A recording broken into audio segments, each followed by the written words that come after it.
Yeah. Welcome everybody. I'm Tim Hughes. I'm the CEO and co-founder of DLA Ignite.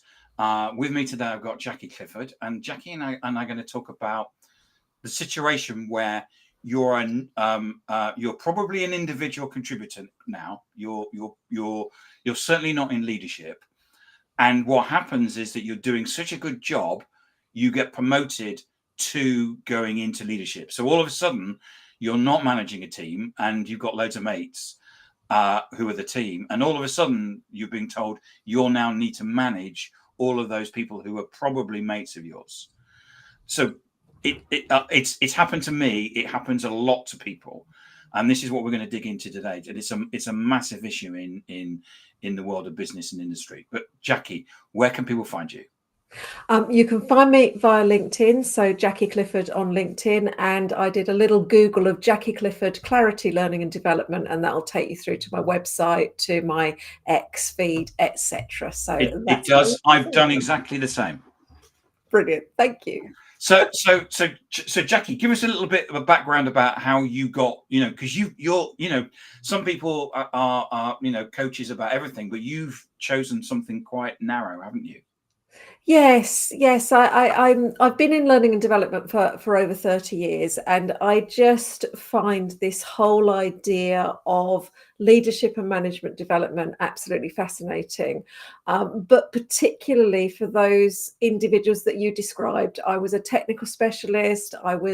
Whether it be I was a scientist or I was a frontline welder, and all of a sudden I'm being asked to, as you said, manage my colleagues, manage my friends, and be some kind of leader. And it's almost as if my organization, as soon as they promote me, they put that title on my job description, and as if by magic, overnight, suddenly I've learned all these skills, I've developed all these qualities. And for a lot of people, it's utterly terrifying. So if I can be of any support to those individuals through what we're doing here today and the work that I do, that brings me joy. Well, leadership can be a very lonely place. I remember when it happened to me. When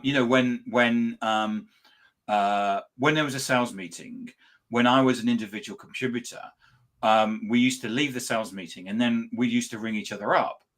And then what happened was that the first sales meeting that I ran, and I left, nobody rang me. Yeah. And it was suddenly this thing. It's like, wow, everything's changed. Yes. And I think it's really interesting that when we talk about coaching, for example, we often see the CEO, the C-suite, they've all got their executive coaches. And part of that is that it's a really lonely place to be at the top of the organization. But equally, for a newly promoted manager, a team leader, a first line manager, that moment of, oh, I can't really say that to my best mate any longer. I don't really want to talk to my manager about it because I'm trying to prove how competent I am. So I think wherever you are in that management sandwich, it can be a very lonely place. Absolutely. So what can if I've just been promoted into a first line manager role, what is it that I can be doing? I think that on that route to being promoted. So even before I get there needs to be some sort of getting me ready for that. Absolutely. And what I'm noticing is that some organizations now are actually giving people some support around making that decision, because there is that it's going to be very different for you. So if I was thinking about moving into a management role, if I was on the cards for promotion, I'd want to perhaps be having conversations with individuals that have been in the same position as me and asking them, what has changed for you? What was different on the day before and the day after you moved into that management role? And really asking yourself whether almost, is it worth it? Because this is a route to achieve more income. And often it's the only route to achieve more income. Well, you see, in some cases it's not. You see, in the companies that I've worked for, I actually went to somebody and said, is this something I should do?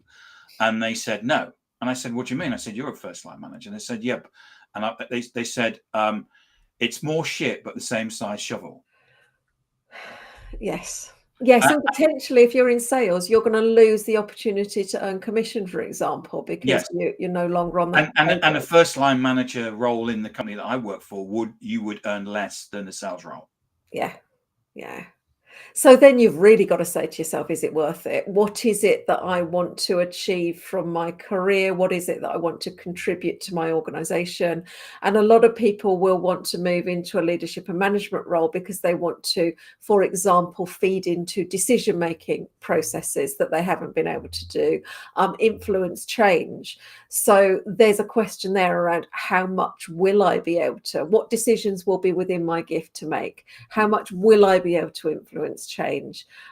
So that will help you to make that decision. And then there's that question around, if at some point I have to have a difficult conversation with my best mate, am I going to be able to do that?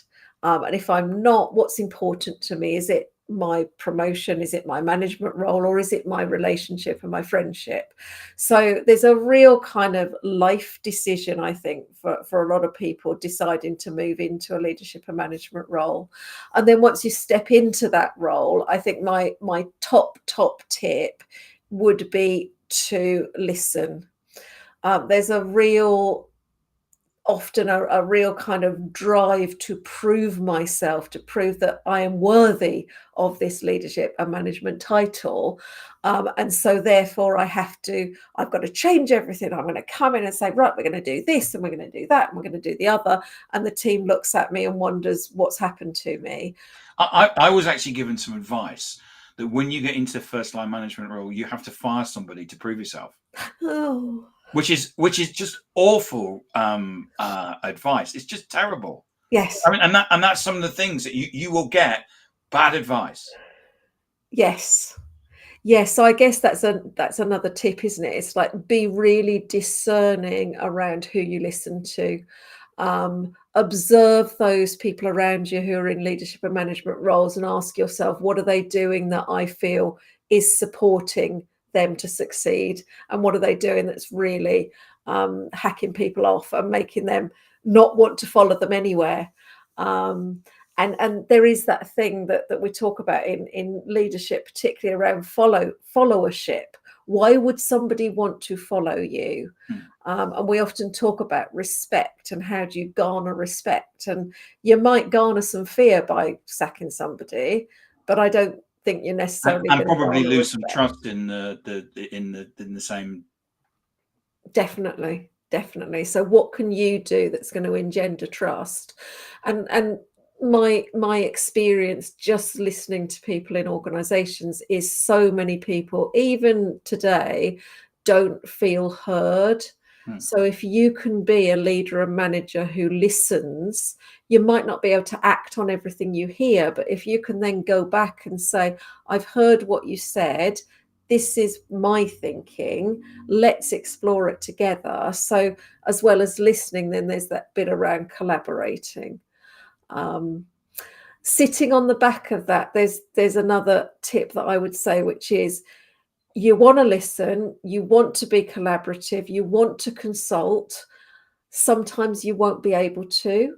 So linked to that trust piece, don't ever consult with people if you know that the decision has already been made. Just be honest with people. And I think there's that's really good advice, Jackie. Yes. Because people you can lose trust really, really quickly, and it can take a long time to rebuild it, I think. Yes. Yeah. Yeah. I was very lucky. The organization I work for had found out that constantly going to employment tribunal was costing them a lot of money. And it was actually, and this is actually because quite often what happens around training is it's seen as a cost. But actually it's a saving, because what happens is that if you're training your people, you're going to get that back in spades. But what was happening was that they were just ending up in tribunal because people were just being awful. And the fines were just. Yes. Yeah. And it's not just the fine. So there's that real kind of, you can see that pound sign on that invoice or whatever it is you get from the tribunal people. But the emotional cost, I think, of The management going to time that it tribunal. was sucking in terms of if you think about what your time is worth per hour internally, and that it was cheaper to train people. Yes. Yes. And I think today we're so very, very lucky. Back in the 80s when I came into the workplace, we talked about training and we went on training courses. Now we can learn about leadership and management in so many different ways. So yes, there are, I run workshops, I provide coaching, but there are so many other ways that we can help people learn leadership and management skills. And so talking about learning to lead rather than training to lead, and giving people that opportunity to take a look at themselves and really look at what they bring to the party, because you've been promoted for a reason. So what are you bringing to the party? Where are your strengths? But also, where are the areas that you might need to develop? And that may be some of the stuff around understanding employment legislation, for example. And that's another one of my top tips to new managers. Not saying I want you to use your discipline and grievance procedure, but I want you to be familiar with it. Because if you get to the point where you're needing to manage somebody's performance because they're underperforming, you want to do it properly, because you don't want to be the person who walks through the HR or people team's door and saying, I need them out the door now. What have you done? Well, nothing. I didn't know that I had to. I just want them gone. That's not the way it works in most organizations. So get yourself familiar, make friends with your HR business partner or whatever they're called in your organization, so that actually they can support you and give you advice and guidance, but don't expect them to do those difficult conversations for you. Yeah, they're a business partner, but ultimately it's you that have to have those kinds of conversations. Yeah. And in many cases, certainly what I found was that you would take over a team, and a lot of things hadn't been covered in the past. So, for example, I wanted to get rid of somebody, and they said, "Well, you can't get rid of them because they haven't had a set of objectives for the last 8 years, so you can't actually prove that they're not doing their job." Yes, absolutely, So, absolutely. Mark makes a great comment here. Learning how to ask questions is an important skill to learn. Yeah, thank you, Mark, because that was kind of sitting on the back of the listening. Ask really great questions to enable you to listen, to enable you to hear. So some of those lovely open questions that we would use in a coaching situation, tell me about what it's like to do your role. Tell me what you need from me as a manager. Talk to me about where you see things could be better.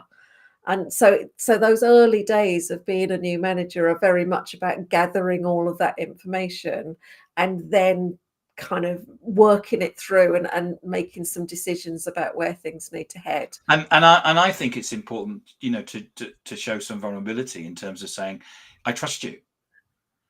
And to say, look, I don't have all the. I know sometimes it's expected that managers have all the answers, but I don't have all the answers. Yeah. And actually try and get and that you're the people that the coalface come up with, innovate, and then make sure that they are that you don't take the innovation for yourself. You do actually acknowledge that they may have come up with a good idea. Yeah, definitely. So that how do you get yourself to a position where you feel secure enough to do that? Because I think a lot of poor management and leadership practices actually come from the insecurity of the individual leader and manager. I need to prove myself, so I'm going to steal your idea and take it as my own. Please don't do that. That's like you say, it's such a. I had a manager that did that, and then one day he came to the meeting and said, "You guys don't innovate anymore." And there was lots of conversations going on, instant messaging going, well, yeah, because you come along to you steal all our ideas. Yes, Absolutely, absolutely. And that I think really highlights something around a lot of leaders and managers will take actions which then do constrain their team. So there's that lovely phrase micromanagement. Because I feel more comfortable doing the job that I came from, I'll go back and do the job, or I'll ask you to do something and then I'll do it for you.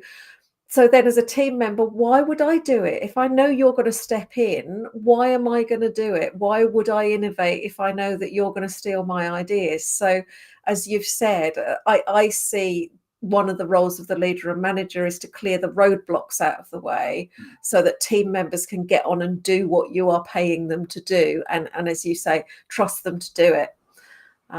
Definitely. It's a classic thing, isn't it? When someone gets promoted and they actually say, I'm working as if I've got two jobs. Yes. And then when you find out they are actually doing two jobs because they're actually trying to do the job for everybody in the team as well as doing the leadership job as well.